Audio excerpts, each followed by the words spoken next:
Expresidente Arnoldo Alemán, muchas gracias por esta entrevista. Ya se han cumplido varios años de crisis sociopolítica y muchos lo culpan a usted de llegar al punto hasta donde estamos en Nicaragua. ¿Cómo ve el panorama político usted? ¿Qué responsabilidades tiene usted? ¿Y cree que esto pueda cambiar con las elecciones que se avecinan en 2021? Yo quisiera hacer la pregunta con la conclusión que vos me haces. Muchos le echan la culpa a usted. ¿De qué? Si Arnoldo Alemán, como vos mismo me llamaste a las 8:30 de la mañana, muy tempranito subo a la finca de leche y de ganado que tengo aquí en el crucero, porque ya no vivo en el Chile, sino que vivo aquí en Managua. Y ahí estaba, y te digo yo, a las 11 vengo a la oficina para atender a cualquier cliente que tenga, porque Arnoldo Alemán ha sido todo: concejal, alcalde, diputado parlacénico, presidente de la República. Al punto de tener de guardaespaldas a Yasser Arafat, ahí te lo voy a enseñar después. Arnoldo Alemán no se ha metido en nada. Si no avanzan es porque verdaderamente quisieron la sociedad civil, la Alianza Cívica y la UNAP, que vos te harías la pregunta: ¿y quién los escogió a esa gente? ¿Cómo fueron escogidos? Sometieron un estatuto y se habló el 25 de febrero, cuando invitaron al PLC a participar en la gran coalición, a que aceptábamos lo que había dicho Monseñor Álvarez, que íbamos bajo la condición de que se dictaran reglas claras y dejarle a cada institución su propia autonomía. Le repito, muchos lo acusan a usted del retorno al poder de Daniel Ortega. ¿Qué responsabilidad tiene en esto? ¿Cuándo inicia esta fragmentación dentro de la oposición? Porque ha costado mucho que se vuelva a unificar un bloque opositor, como ocurrió en 1990. ¿En qué momento se divide? En el 2006. Cuando con nombre y apellido Eduardo Montealegre no acepta ir de vicepresidente el doctor Rizo. Y te digo yo, Eduardo Montealegre, ir de vicepresidente porque el doctor Rizo, que en paz descanse, ya no podía correr como vicepresidente porque había ejercido en el periodo anterior la vicepresidencia con el ingeniero Bolaño.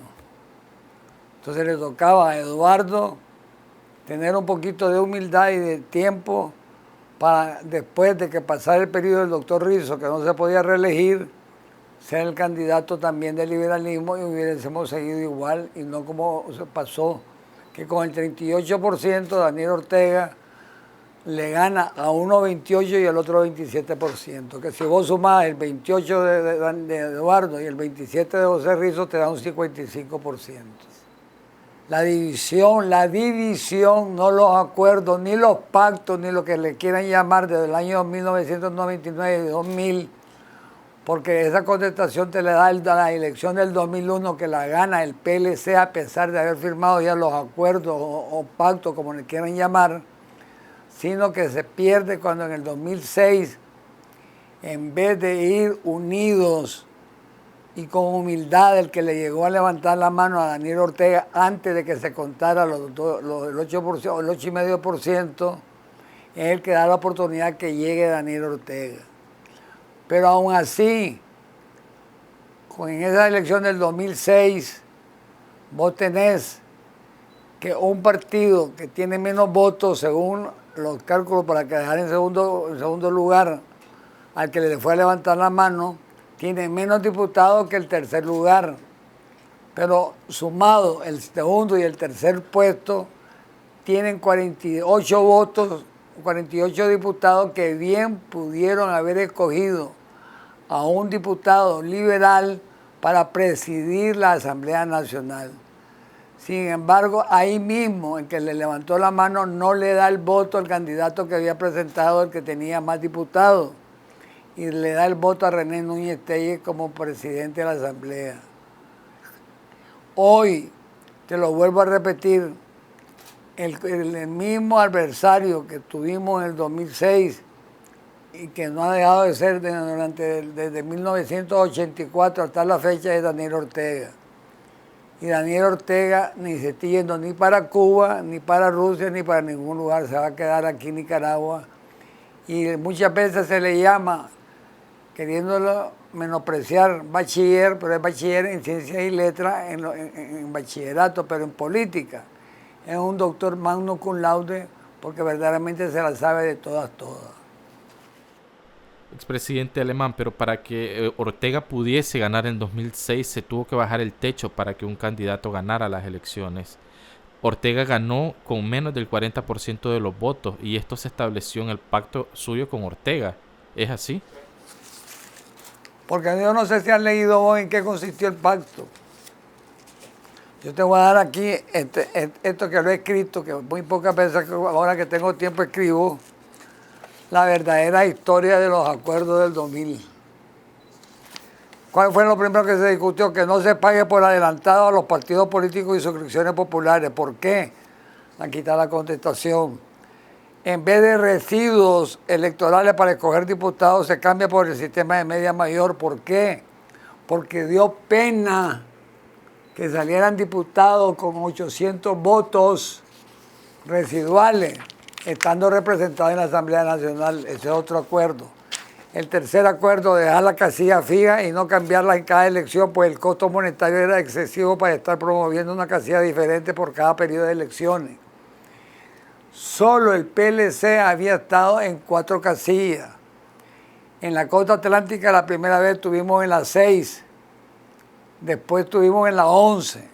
Cuando Arnoldo Alemán ganó, estuvo en la 21 y tenía que gastar una enormidad de propaganda para decirle a la gente, que porque mucha gente no sabe leer, pero sí sabe los números, decirle votar en la casilla tal, box tal, en box 6, box 11, y así sucesivamente. Entonces se deja casilla fija. Se suprimió las suscripciones populares por ineficiencia electoral y corrupción. En ese tiempo se inscribieron 60 candidatos a alcaldes independientes de los 13 partidos políticos que íbamos, de los 24 partidos políticos que íbamos corriendo. Y de los 60, solo uno, el de Potosí, gana. Y se le daba a cada suscripción popular cantidad de dinero. Escaño a la Asamblea Nacional del presidente que queda en segundo lugar. Antes eran 4. Aquí se los quedaron 12, el que quedó en segundo lugar. Antes era el que quedaba en segundo, en tercero y en cuarto lugar. Por eso fue diputado el reverendo Sorno, que corrió, y quedó también Noel Vidaurre como diputado, no porque corrió, sino que corrió como candidato del Partido Conservador. Aquí se dejan 2. Pero para no alargarte, que te lo voy a dar para que lo leas y lo puedas publicar. Sencillamente, la contestación más clara es por qué en el 2001, después de que pasaron los acuerdos o pactos, como le llaman ahora, convenio, ¿verdad? ¿Quién ganó las elecciones? El PLC, cuando ganó Enrique Bolaño y José Rizo Castellón, que presidieron las elecciones. ¿Con cuánto? Con el 54%. Arnoldo Alemán, en el 1996, con el 51%, sacó apenas 41 diputados que no tuvieron ni capacidad para tener citar a la Asamblea Nacional, que se necesitan 47 diputados para poder tener el quórum para hacer sesiones. En cambio eso, pasar del residuo electoral a la media mayor, en la elección del 2001 sacamos 53 diputados del PLC y uno el conservador, 54. Estuvimos a 2 votos de cambiar la constitución que había elaborado Ortega en el 87 y los pescaditos junto con el MRS en el 95. Mira, el bipartidismo no lo da ninguna ley, ningún acuerdo. Pásamelo, aquí te lo voy a enseñar yo para que me lo tome este. Mira cómo fui.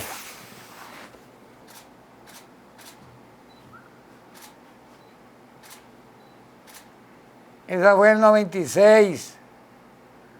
¿Cuántos salieron? ¿Qué votó el pueblo? ¿Por qué votó el pueblo? Por la 21 y por la 12. ¿Está claro? Y salieron diputados como el marido de la presidenta del Consejo Supremo Electoral, Rosa Marina Zelaya, con 800 o menos de 1000 votos. ¿Será correcto que salga un diputado con 1000 votos, cuando ni un alcalde del pueblo más chiquito necesita 1000 votos para salir? Aquí el bipartidismo, y además te quiero decir, Miguel Rosales, si querés te la vuelvo a extender, no te preocupes. Si aquí me doy el lujo, mira cuánto le gané, mira, y tuve el 51% y apenas tuve 41 diputados. Que ni siquiera mayoría en la asamblea, porque había unos residuos de salir diputados con 800 y 600 votos. El bipartidismo lo da el pueblo. Un partido más. Ahorita, ¿cuáles son los que tienen ahí? Fíjate que ahorita casi hay el estilo cubano, el único partido, el Frente Sandinista. ¿Por qué? Por la maldita división del 2006. Pero cuando iba corriendo el PLC en el 2001, iban 5 partidos. ¿Quiénes sacaron la mayoría de votos? Nosotros con el 53% y el Frente Sandinista con el 42%. Bipartidismo, no, el pueblo escogió. Solo un diputado sacó el Partido Conservador, un señor Matamoros. Usted inició un pleito con el expresidente Enrique Bolaños luego de que lo acusó de corrupto y de dejar el país en la quiebra. ¿Cómo respondió a estos señalamientos? ¿Cómo responde actualmente a estos señalamientos? Fíjate que en parte porque el ingeniero Bolaños se separa de su partido que lo lleva al poder, ¿verdad? Única y exclusivamente por el prurito de decir yo soy el que mando aquí y soy el presidente de la República, y forma lo que se conoce hoy como APRE, que corrieron en ese tiempo en la casilla 10. Sin embargo, aún así nosotros sacamos casi 60 y pico alcaldías, y la 10 que era del APRE de Enrique Bolaños no sacó ni 5 alcaldías. El tiempo que más desarrollo ha tenido Nicaragua, verbigracia en el Producto Interno Bruto, jamás había llegado al 6%, mucho menos al 7%, como cuando llegó con el año 1999, después de habernos caído el Miche en octubre del 98. ¿Qué otro gobierno fuera de Arnoldo Alemán anterior al 79 ha llegado al 7%? Ninguno. Sin embargo, en mi gobierno llegamos y tuvimos un promedio del 5%, habiendo llegado una vez al 7%. Y bajamos del 5% el año de las elecciones, cuando iba corriendo el ingeniero Bolaños, porque las encuestas le daban una semana a Daniel Ortega el triunfo, en otra semana a Enrique Bolaños. De suerte para la democracia de Nicaragua vino la tragedia del 9/11, de las Torres Gemelas en los Estados Unidos, y desde ahí en adelante quedó sepultado Daniel Ortega, y fue que llegamos a obtener el 54% como Partido Liberal Constitucionalista y ganar los candidatos que llevaba el partido. Expresidente, pero hubo investigaciones periodísticas, por ejemplo en el diario La Prensa o Confidencial, que revelaron muchos casos de corrupción en su gobierno. Para citar algunas investigaciones está la compra, por ejemplo, de una casa en la playa de Byron Jerez, exdirector general de Ingreso, en su mandato. Fíjate que los reales del Miche, el que lo manejó totalmente fue la Iglesia Católica. Ahí tuve yo la inteligencia, y lástima que están muertos las 2 personas que te voy a mencionar. El mayor gravedad que tuvo el Miche fue Occidente, con el derrumbe del Casita, que aplastó a toda la gente de Quetzalhuaque, que hubo como 2.500, 3.500 muertos.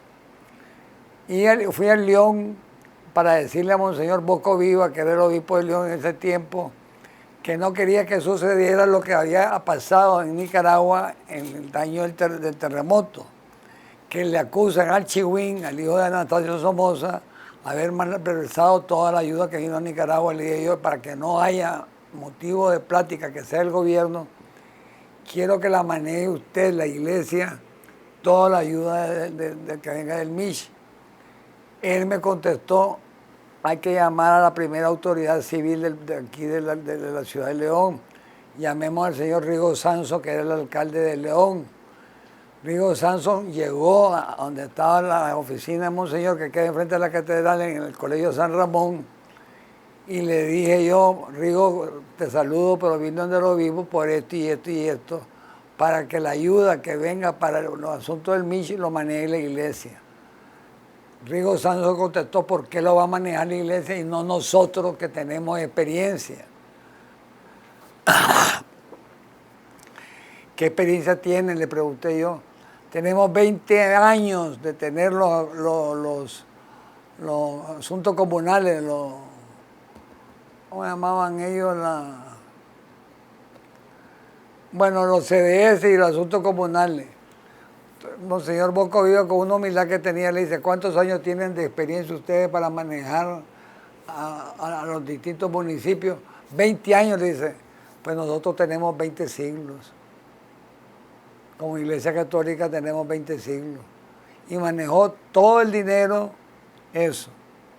Lo del señor Jerez, me gustaría que la pregunta se la hiciera vos a él, a ver si es cierto y no a mí, porque yo creo que no hizo uso del MICH, porque como te vuelvo a repetir, todos los reales del MICH fueron manejados por la iglesia. Es decir, mete las manos al fuego usted por Byron Jerez. Yo sencillamente de mí solo puedo hablar de Arnoldo Alemán y no de nadie más, no tengo por qué hablar de nadie. Expresidente, es decir, ¿usted niega todos los casos de corrupción durante su gobierno? Definitivamente, como creo que en todas partes han existido y existen casos de corrupción. ¿Por qué lo señalan entonces de ser el presidente más corrupto de Latinoamérica? Yo nombré una comisión anticorrupción y ¿sabe quién la presidía? ¿No sabe quién la presidía? ¿Vos no sabés? Enrique Bolaño, Agustín Arquín, José Antonio Alvarado y todo lo que escogió don Enrique Bolaño como eso. El presidente de la Comisión Anticorrupción la presidió Enrique Bolaño Gayer en mi periodo de presidente. ¿Por qué lo encarcelan entonces? En una entrevista usted se autodenominó preso político. ¿En realidad usted se cree que es un preso político? Si todavía 22 años, mira una cosa. Fernando Agüero Rocha fue, en un año lo destruyó la prensa. Este es tu amigo y servidor Houston, que estás hablando vos, tiene 22 años de haber dejado la presidencia. Y sin embargo sigo como Johnny Walker, como Juancito el Caminante. Aquí querés ser famoso, hablas mal de Arnoldo Alemán. ¿Querés salir en alguna cosa? Llamar a Arnoldo Alemán. Yo he tenido dos suertes, dos Lucías que me iluminan. Porque dice que el día de Santa Lucía es el día de los ciegos. Una Lucía que está asilada en Costa Rica y una Lucía que escribe en la prensa ahora. Son las dos que verdaderamente no hay escrito que salga político que no mencionen a Arnoldo Alemán. Alabado, porque publicidad negativa o positiva, al fin y al cabo es publicidad. Y aquí me tenés vos como Johnny Walker, como Juancito el Caminante. Para finalizar esta entrevista, ¿cómo sale usted de la cárcel? ¿Fue parte del pacto que estableció con Daniel Ortega? Yo caigo preso después del 2002, después de los pactos. Nada tiene que ver una cosa con otro. Los pactos fueron beneficiosos. ¿Cuándo fue el mejor desarrollo y cuándo hubo más empleo en Nicaragua si no fue en el periodo 97-2002? Yo te vuelvo a repetir, ¿en qué periodo ha habido un Producto Interno Bruto arriba del 7%? En ninguno, solo en el periodo de Arnoldo Alemán. Y si no hubo, porque ya tenía un poco de edad para estar en el periodo que yo estuve de presidente, estaba estudiando. Era verdaderamente tranquilidad, porque sencillamente cuando vos entras a dialogar con la otra parte, tenés que dar, hay un principio romano que me enseñaron mis profesores del do des, do facio y facius des. Do des, doy para que des. Do facio, doy para que hagas. Y facius des, hago para que des. ¿Vos crees o no crees en la justicia norteamericana? El primero que me absuelven y pedíme a la María José la sentencia para que se la lleve las 3 sentencias. El primero que me absuelve en los Estados Unidos, una corte federal de Atlanta, en que declara a Arnoldo Alemán y le manda a devolver el dinero que mi hermana le había depositado a mis hijos menores del primer matrimonio. Creían que Arnoldo Alemán iba en el 2006 a volverse a lanzar como candidato a la presidencia.